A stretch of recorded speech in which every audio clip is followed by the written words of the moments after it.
A factory reset wipes all personalized data and settings from your Spectrum cable box, restoring it to its original state. This is a more drastic measure than a simple reboot and is typically used to resolve persistent issues. Perform a factory reset only if basic troubleshooting steps, like power cycling the box or checking cable connections, haven't resolved the problem.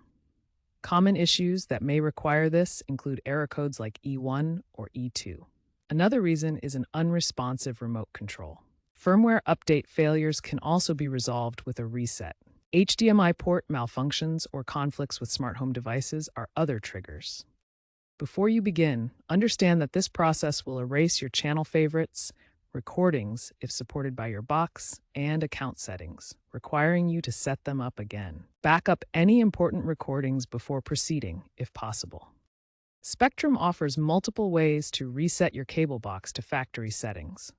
The most common method uses the physical reset button on the box itself. Locate the reset button, which is typically a small pinhole on the back or side of your cable box. Use a paperclip or similar object to press and hold the reset button for 10 to 20 seconds until the lights on the box begin to flash. Wait for the cable box to reboot completely. It will display the initial setup screen when ready.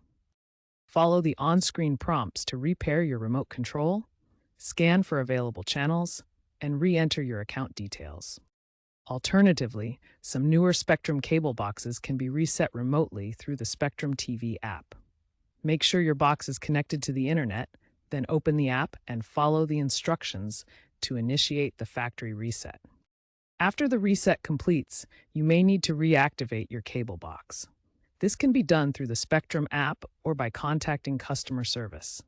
The entire process typically takes 10 to 15 minutes.